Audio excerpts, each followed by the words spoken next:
Hey, what is up, everyone? It is Rich. All right, welcome to Super Fun Sunday. You're like, Rich, what is this? I'll tell you in a moment. Um, uh, so today we're gonna do Marc Silvestri, Killer Instinct crossover Cyberforce with Wildcats characters. This was an unusual choice. Honestly, this was not on my radar. It's a comic book that I haven't looked at in several years, as far as I can remember. I don't remember the last time I've looked at it. That's how long ago it's been.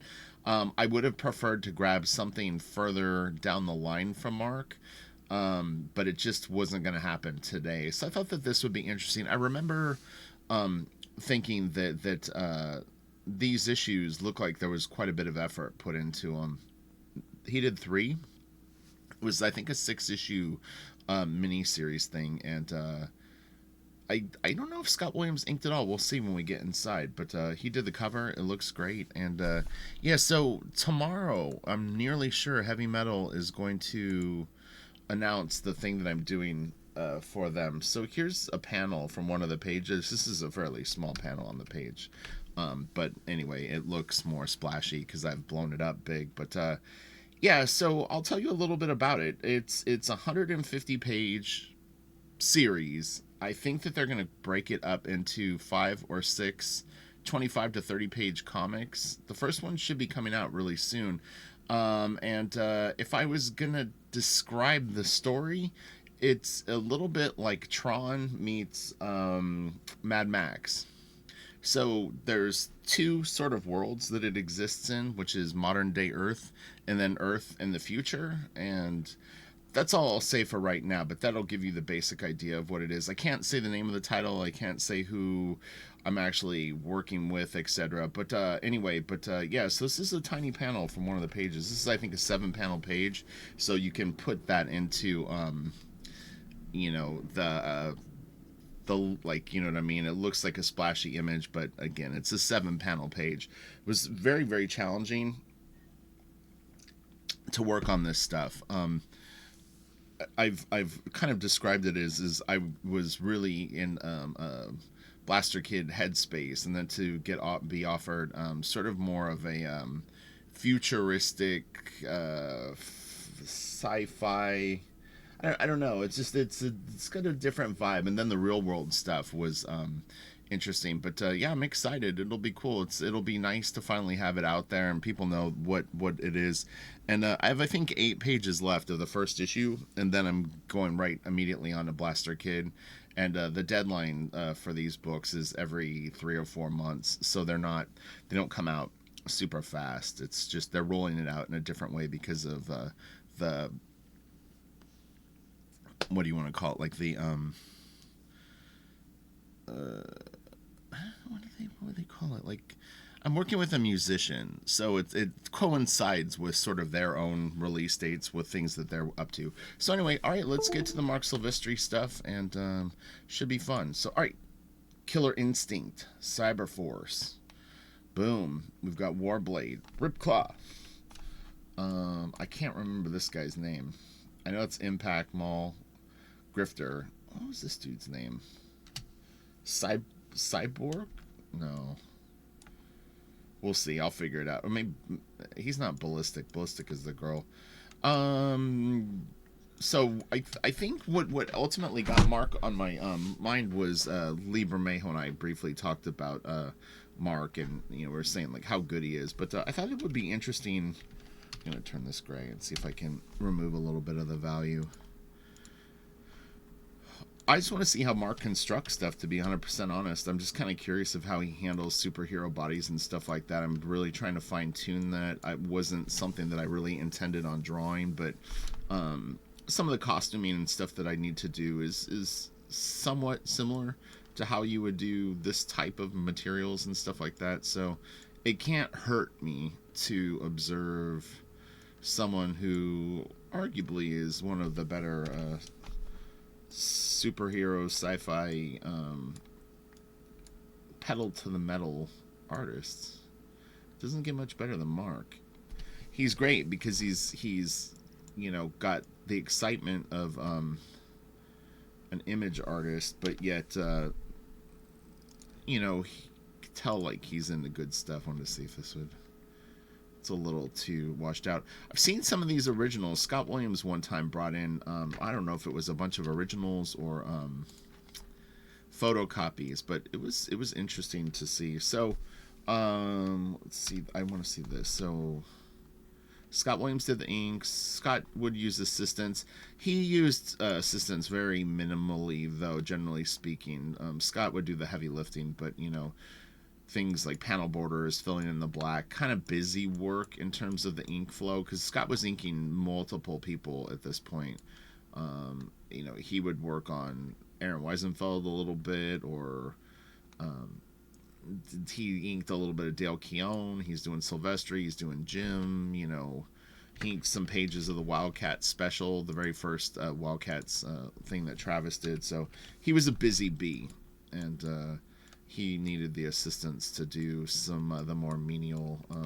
I hate to put it that way, but you know what I mean. It's like flatting, like real good colorists. They're coloring a lot of stuff. They generally won't flat their own pages. It's just something that it's time consuming, and it doesn't ultimately affect the quality of the work. Oh,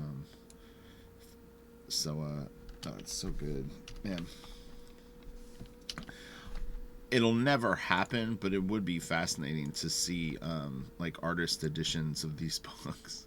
They're gonna do a Jim Lee. Kelsey was all excited about it. They're doing a Jim Lee X-Men book. I bet that'll be about as close as excuse me, we'll ever get to seeing this all in that version.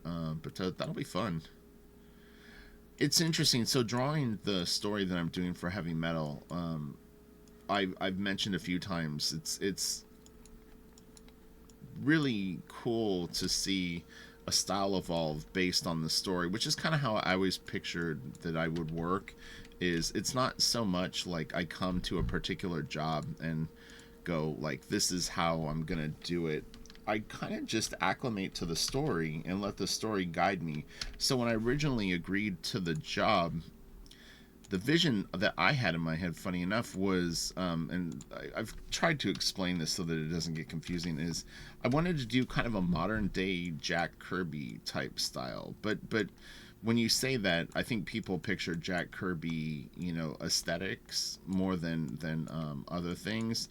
So what I mean by that is like, I pictured some of the Fourth World stuff that Jack had done, Commandy, like it's futuristic, but there's some, I've seen Jack draw pretty good like office scenes and stuff like that, and so I was trying to do that, but it would have ultimately been too retro. I mean, it never translated to a page in any way, shape, or form.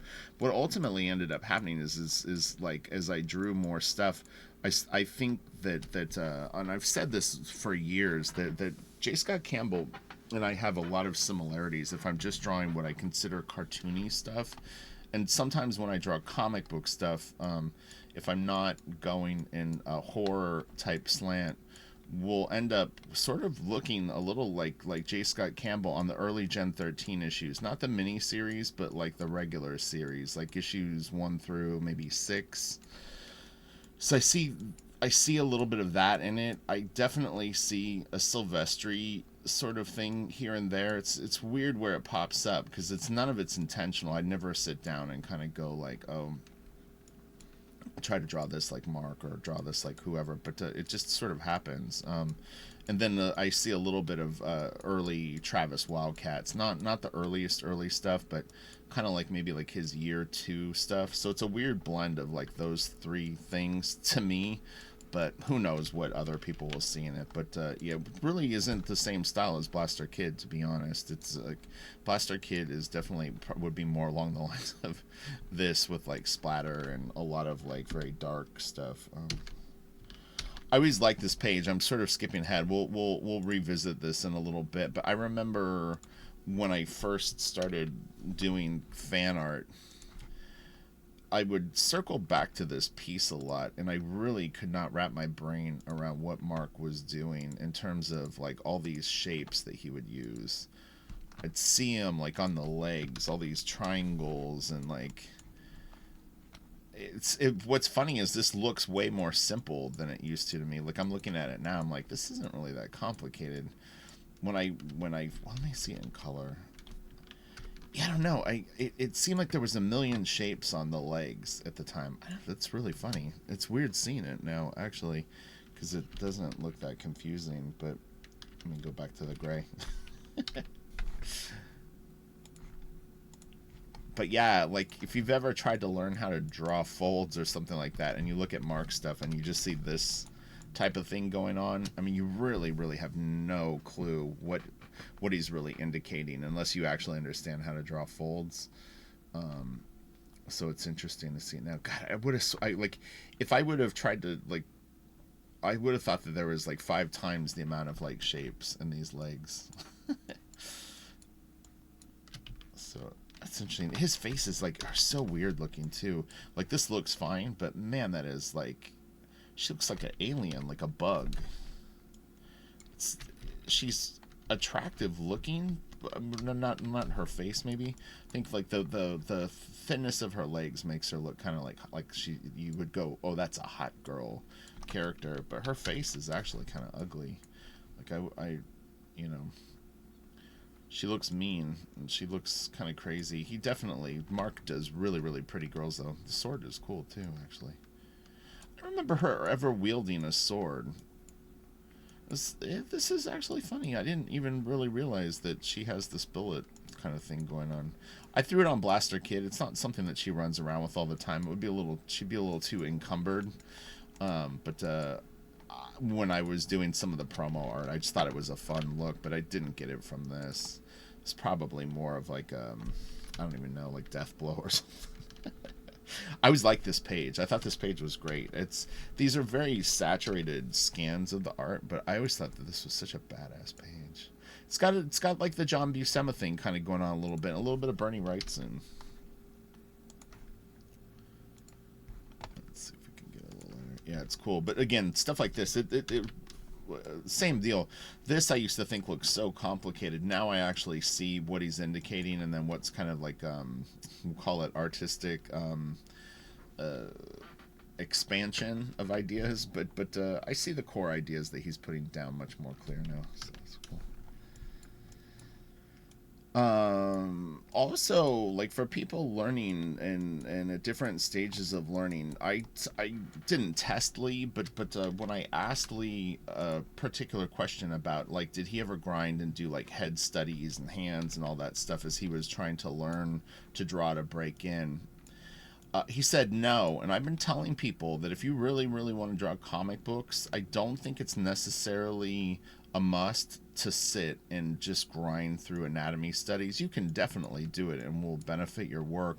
But the heavy lifting really will just come from doing pages. So you can kind of attack it all at once by just drawing pages. Even if they're poorly done, you'll get probably more out of that than sitting and just drawing heads for like 6 or 7 hours. There's nothing wrong with that. I mean, you'll get a different thing from drawing heads.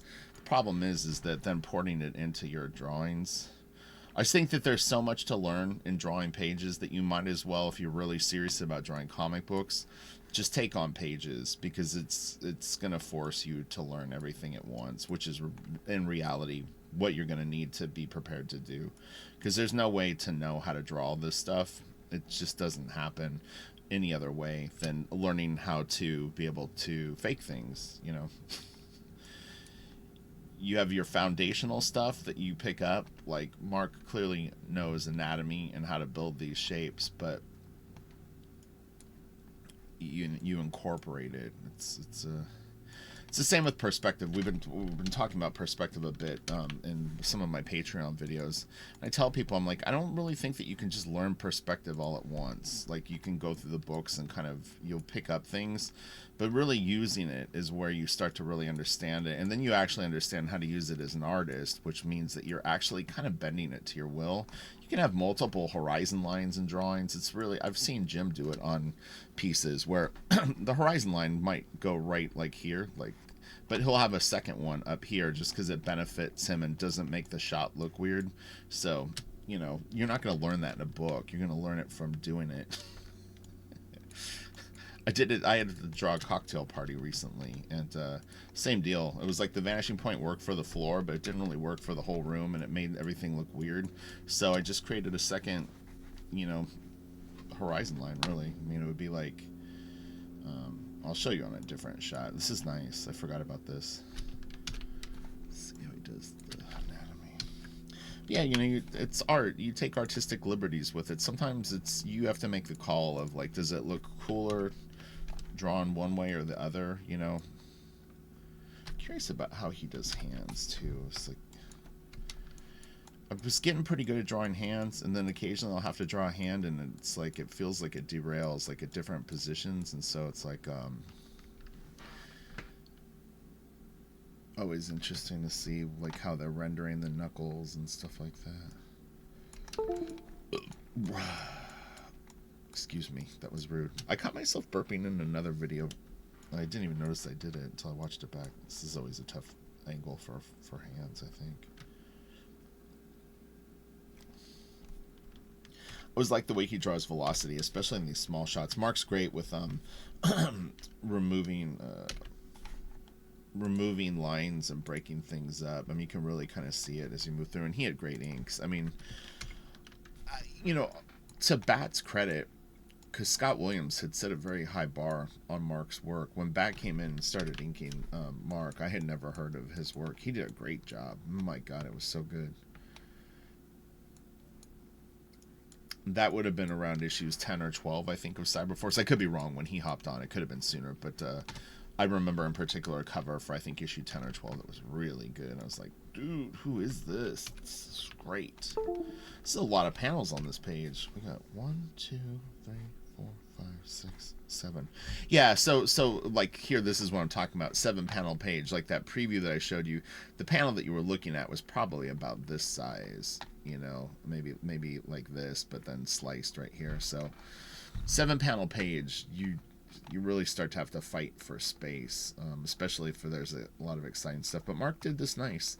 We've seen this in other pages. It was Stuart Immelman had a very interesting way of handling like lots and lots of panels. Let's look at this one in grayscale too. Super fun is Super Fun Sunday. Sorry it's a little late. We had to break down Christmas in the house. It's cool. It's a nice profile. Thick neck. He really creates like a wide angle here. The traps. I think that's what you call those muscles on your back. Actually, it's funny because I had an idea. Like, I want to have David Finch on and go over David Finch's work. I don't know if he will have time to do it. He's very busy, but I think he would be interested in doing it at some point. I think it would be really fun. And then what I want to do is I want to look at Marc Silvestri stuff with David and have him talk about like what he sees in the work and share any stories or educational content that he could. I thought that would be really fun. But again, that's more of a dream than anything coming. I think next week Libra Mayho and I are going to go over Phil Hale stuff. So if you're a fan of Phil Hale, or if you know who Phil Hale is, or if you don't, start studying Phil Hale's painted work, and you'll be prepared. He's a pretty influential painter. Real good. Does like Ashley Wood is influenced by him. A bunch of people. It's hard not to like him if you're into the dark stuff. Oh my gosh, it was interesting. So last night I was watching. I was working, but I was listening to some YouTube channel where these guys, they go over discographies of bands, but generally like the whole enchilada, meaning from the earliest demos to like their final recordings. And was interesting because as they were talking about the stuff, I was like going like, oh man, you get to do that as an artist too, where it's like you have your earliest sort of demos that you do at your house, and then maybe a small label lets you record a song, or you guest on some short story, or what I mean, you draw like a one shot, and a lot of times people don't know about that stuff. It feels like it at the time, but 10 years from now, what will people be talking about when I've penciled for 10 years? You know what I mean? And so it's like there's this great learning curve that happens with bands where like they were going over their first album and they really had some interesting insights. It was interesting because from a musician's point of view, I focus on particular things.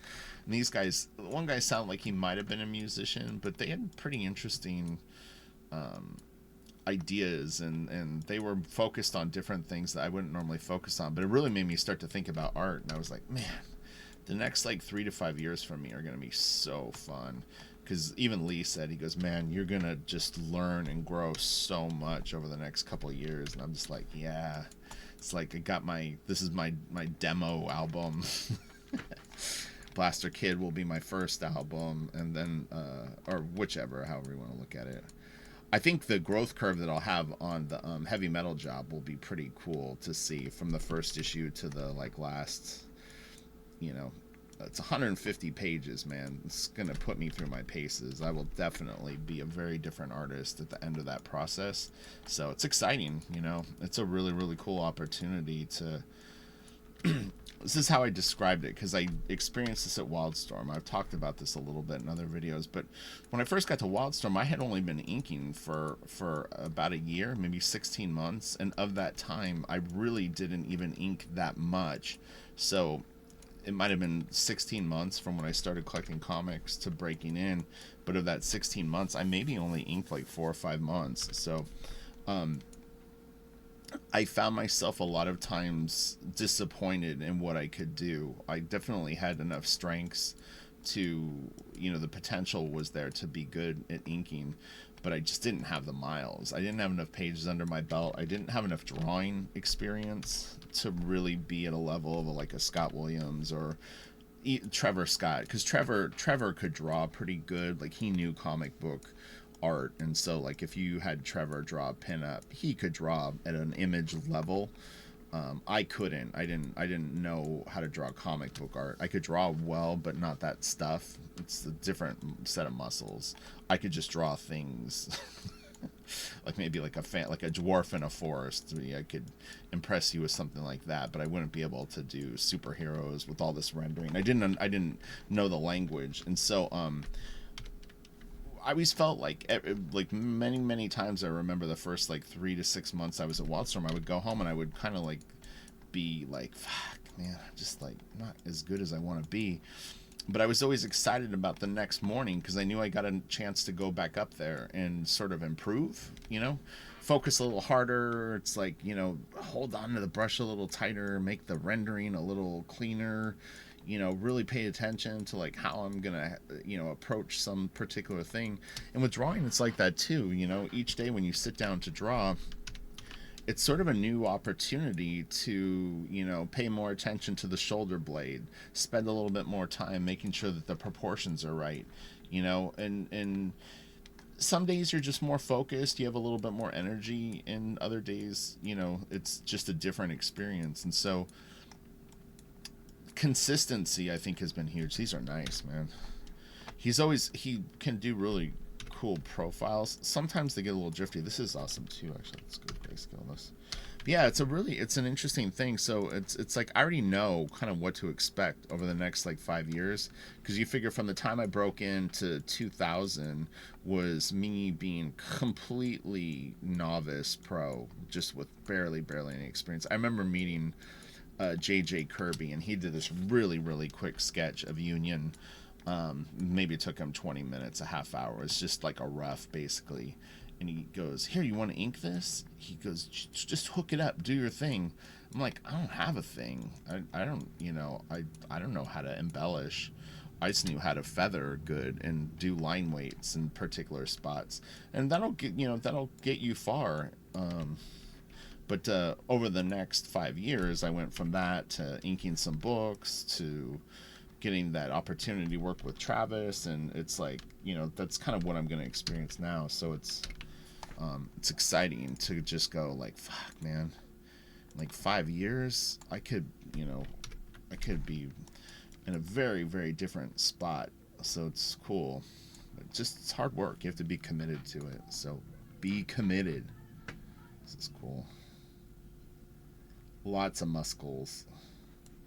He does big characters. His heads are big too, though, actually. Like, he actually does very large heads, but proportionally speaking, it would be interesting to like count heads. Something you can do. There's a couple of people that I give lessons to through Patreon, and I tell him that he draws heads kind of big, but in proportion to like oops, sorry, I thought I was in Clip Studio for a second. Let me go back. With Clip Studio, you don't have to hold shift to keep it in proportion. But he kind of draws heads about this size on his characters, and it just looks kind of weird when you see it. But I get how it could happen because there's still enough space for shoulders and stuff like that. But then you see that and you go, oh, okay, and it helps make the body look bigger. You know, like a. I don't normally count and measure things when I draw. I eyeball it more, but I do find that it's something that I'm gonna need to be more disciplined on as I move along. Because Lee talked about this. The Lee when he learned to draw, and even when he got to Wildstorm, he was real good at surface detail and not so much on structure. And then he started meeting artists that had really good structure and were able to do surface, and they can just run circles around you because they really know how to construct things.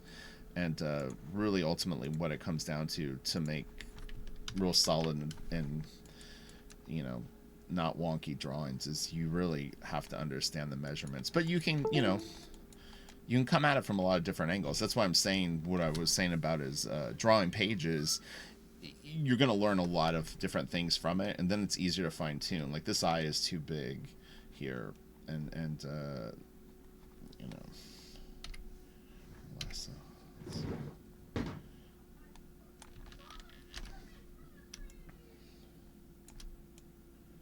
Should be more like this. But I mean, you don't really notice it that much, but that's a little closer to where it should be. But watch when I put it back. It's a little big and it's a little inset. But Mark does that. You know, this is, her eyes are very, very big, and so there's, in theory, there should be 3 eyes, space, eye, space, eye. It's close, but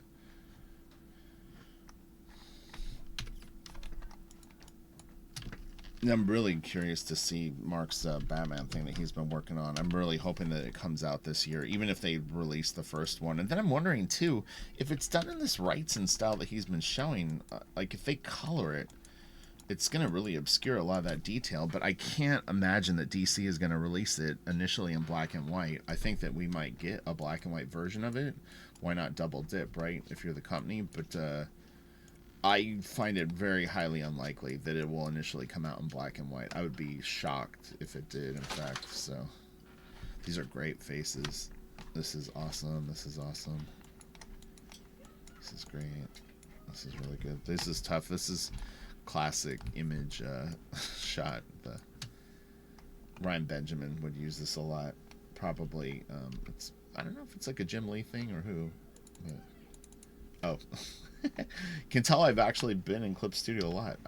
I'm using all the shortcut keys for Clip Studio more than Photoshop. Used to be the other way around. Oh man, it's crazy. His Warblade is huge. He is gigantic here. Let me see if I can remove some of this. Oh, how funny is that? So this right here, this figure and this was actually on the Image Wildstorm inking challenge, not challenge, but they had a blue line that they created that they would give to people as a test page. So like if you sent samples and they liked your stuff enough to want to try you out on something that they published, they would, it was 11 by 17 board that had all these different things on it, different size drawings and stuff like that. But this was one of them, was this Warblade, and whoever, I can't think what this girl's name is. But yeah, that's funny. I actually inked it, I think, 3 times. I practiced on it, and each time got better. I tell people this too, like, it's worth repeating, is when you do samples, especially if you're an inker, I mean, I think even with a pencil you could do it though, is I guarantee, especially if you're learning, don't hesitate to do a sample 2 or 3 times. You're not above that right now, especially if you don't have work. And you will learn a lot from it. Your work will improve each time that you do it. And yeah, I know there's this desire to like always work on new things, and it's like, I did that one, I want to do something else. It's like, you need to be disciplined. That's what you need. You're gonna do so much work in comics that the idea of that something is a waste of time, you know, what if you drew this top panel and your editor said, it's not really what we're looking for, and you have to redraw it? I wouldn't even think about it now. I would just do it. It wouldn't matter to me because I'm going to be drawing anyway. It would suck because you would have done a lot of work, but it's just kind of the way that it goes. So, there's no room to sort of be super, I don't know, like,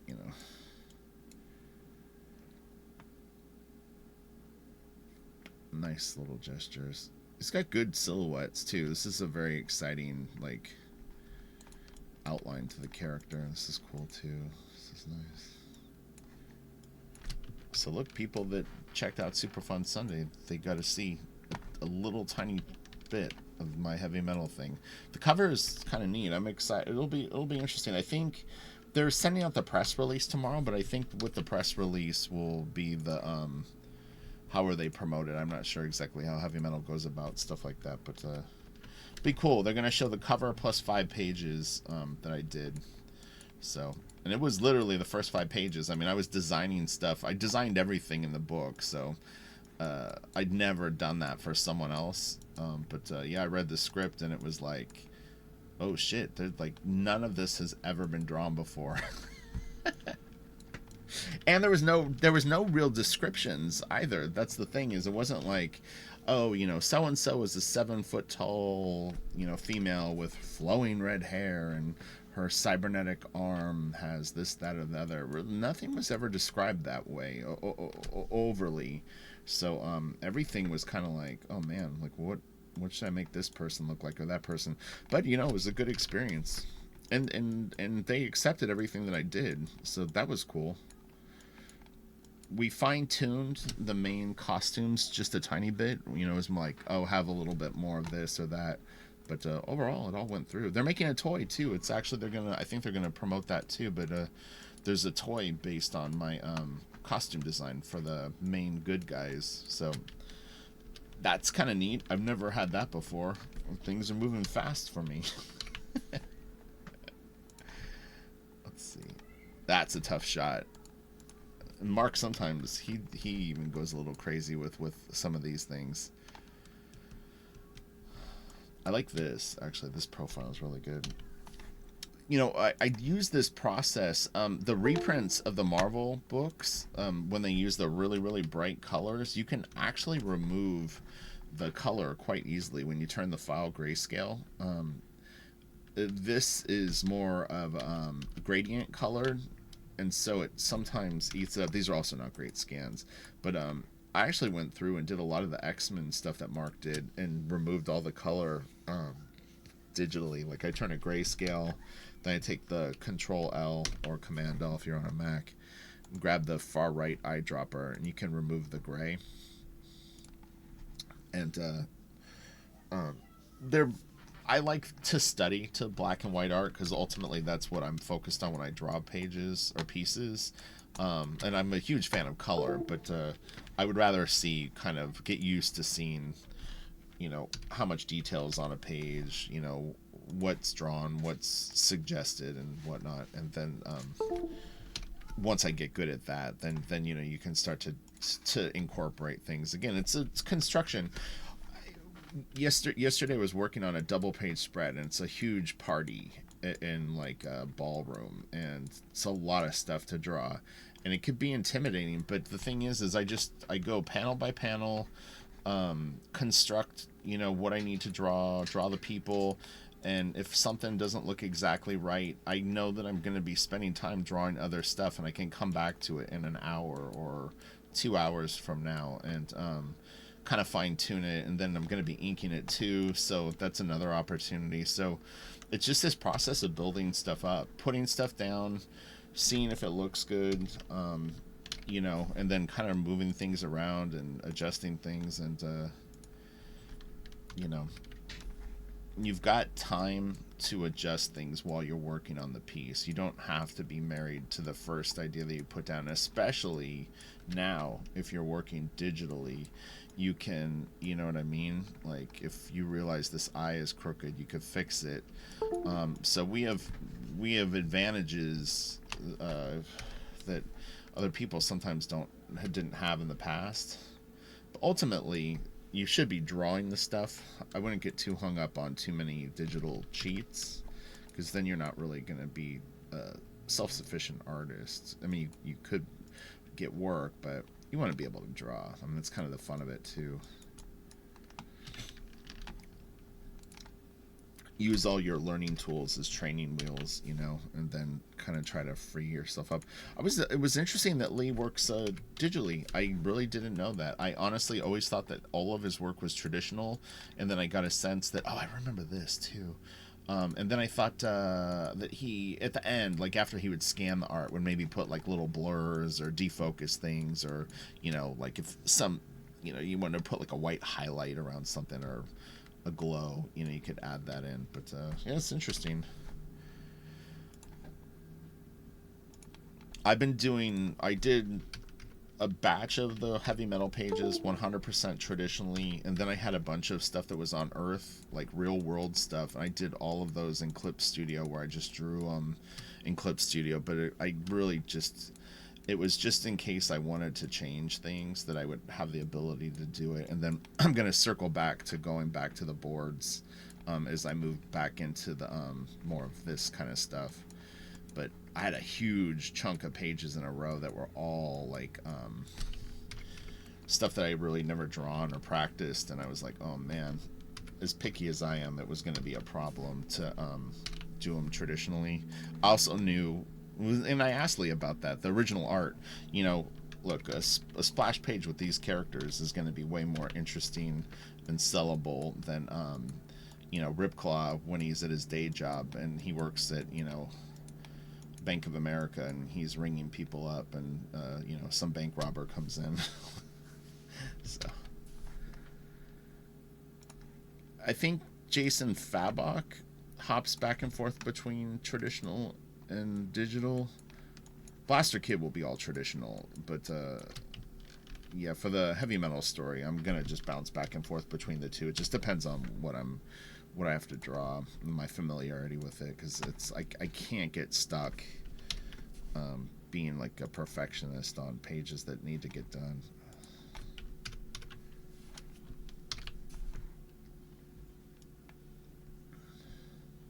Hopefully, in a few years, I'll just be able to do whatever I want with the drawings. Kind of like trying to think. I mean, you see artists online that do it. Some of them aren't comic book artists, but you know what I mean. They have a big enough following that they can do different projects, and kind of the fan support is there for it. This is really cool too. I actually own an original from this. Scott Williams, in fact, gave me one page from this story. I'll be excited to show it to you. It's coming up really soon. It's during this sequence.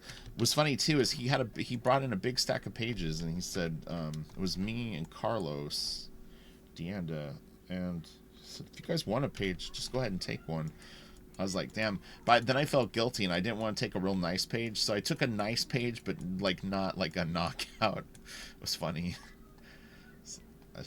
I didn't want to take advantage. That's really cool. I've had to draw a lot of shots like this. It's interesting to see. Lots of down shots. This is cool too. Great camera shift. This is a nice little sequence right here. This is good. I always love stuff like this. Wills, Jay Lee, the silhouette, you pull the camera way far back. Sometimes it's like a down shot too, like Wills does a lot of shots like this. They're so good. Then he'll have characters, like maybe a truck is pulled up here and little characters are walking around down here. Love that stuff. This is cool. Yeah, this is fun. It was, like I said, I wanted to go a little further into his Cyberforce run, but this was a good spot.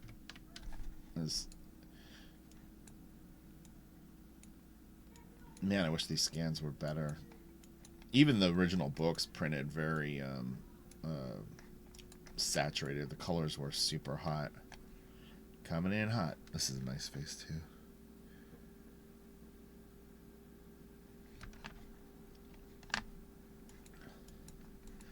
All the dramatic lighting on everything. It's interesting how he does the noses. It's like the Jim Lee knows, but I would assume Jim got it from John Byrne or someone like that. So maybe Neil Adams. This is funny. Where's my page? It's got to be coming up. That's really good. So this is Misery. Oh yeah, Brandon Peterson did a great one shot of Misery. Oh, it's so good. I like that.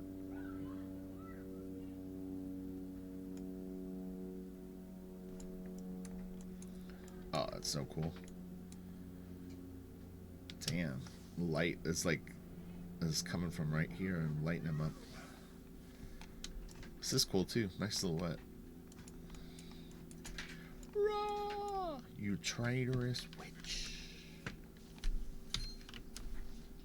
Oh yeah, this dude. I remember him. That's so 80s and 90s, that costume. Oh, a little bright.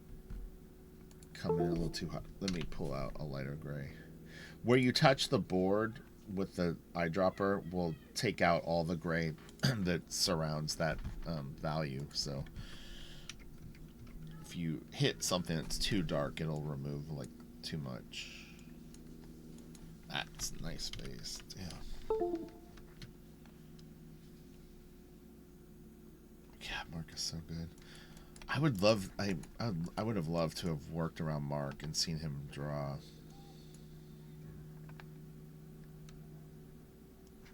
Yeah, the artist that came through Top Cow, pretty fortunate.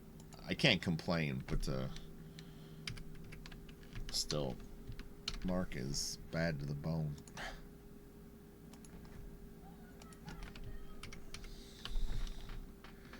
It's interesting too, if you go way back, you can actually find some very interesting early books that Mark did. So most people know that he worked on Conan.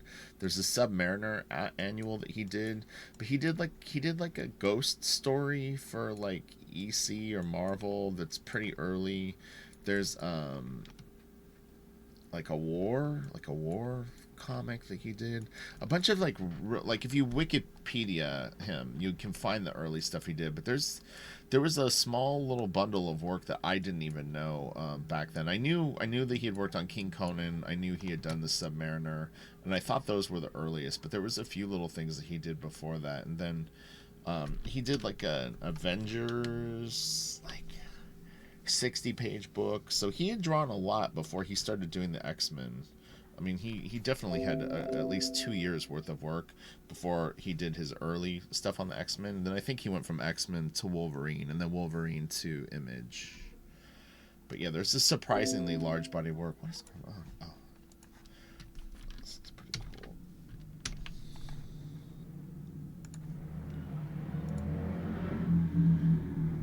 There's quite a bit of black on these pages, actually.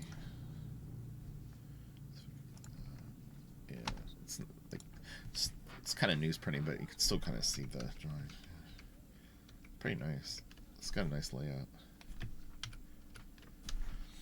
Yeah, we definitely need to do Wills. I want to do some of the Wills X Factor stuff. I think that'll be fun. So Wills was really, really good. Wills and Mark, man, those guys had a ton of natural ability, then fused it with what they had learned, and really were good. This look right here, this stuff was so... I thought it looked so great. It's definitely something that I learned from Scott, Wilson, Mark.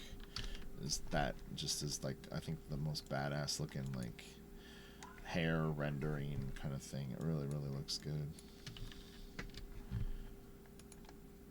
What was funny is I was thinking this morning, I actually would love to have Scott on. I don't know if he does live streams like on video, but man, he would be a great guest to talk about inking. So I might try to set that up. And then it would actually be fun to do, like I said, the concept that I've been going forward with when I have someone on that I actually do a show with is I want to bring them back and have them have fun, and where we just look at something that they love and we get to like talk about it. So it's more of an entertainment meetup. So Scott would be good. We could go over like Neil Adams or something crazy like that for the fun video. It would be interesting to go over Frazetta with him, but I had someone else in mind for Frazetta. I can't remember who it was.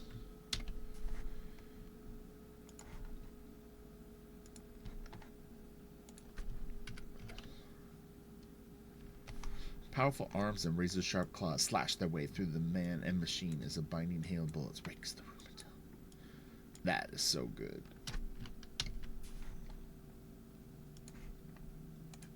Oh, hold on. Sorry. That was a little too much. Torque did a little too much. Right, let's see. Yeah. Damn, that's some powerful shit. Let's peep it. Nice thick body. Big head too. Let me see something. Oh, interesting. Right. Lasso, not Marky. I'm gonna make the head smaller just to see something really quick. Just kind of curious. Oh yeah, I keep forgetting. I have to hold shift in Photoshop. Yeah. It looks good big. Oh, it's good. Hey, the way he drew Impact was so badass. Oh, that's cool. Like, I'm curious, is my page in here? Oh, that's it right there. That's actually funny that it's the last one. I was like, where is it? I know it's in one of these issues. Oh man, that's crazy. God. Yeah, it's interesting seeing a double page spread with no panels. It seems like the trend now is the writers always, you know, if you work with a writer, they're always trying to cram 5 panels on top of a 2-page spread. It's nice to see a spread just as a spread. You can't have small without big, so you need stuff like this, I think. Yeah, this is a really powerful piece. But yeah, I mean, double page spreads now have like 7 panels on them.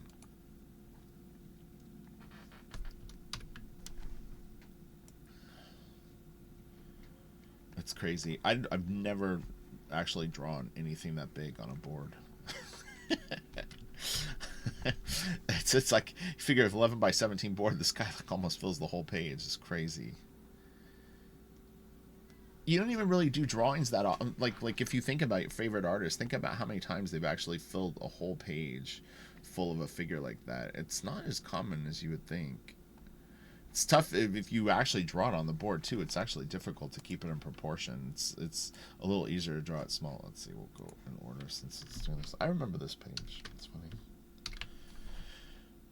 This stuff was I remember doing when I got to Wildstorm, they had these sample pages that they would have me ink, and so it would be like people that got hired that were sort of pending. I don't even remember who the artist was. They never really became like a pro, but they had done a sequence from this book, like probably just as practice, and I had to ink a panel like this, and I didn't do it. Well, I don't know, but I'd have to see it now. It's been so long. I don't even know. I don't even think I own it, to be honest. I don't know what happened to it. But yeah, it was interesting. It's like the uplighting from the it's a weird thing because normally the light source wouldn't be on the ground with you in shadow like this. Like that wouldn't happen as much in real life, but it looks very, very cool in comics. Because you'd almost need like floodlights on the ground, you know, like lighting from here up. Isms. Oh, it's cool too. That's interesting because Mignola has a shot. It's funny because this feels very Mignola, but Mignola did a shot like this in Hellboy: Seed of Destruction when Abe Sapien is going into the like tomb. But I would say that the Mignola stuff had actually definitely come out before this because this is probably like 90. Well, I don't know, maybe not. It's close. And then here's the page that I own. Oh, what did I do? Go great. It's funny too is I'm trying to remember, the word balloons were originally put on this in paste ups.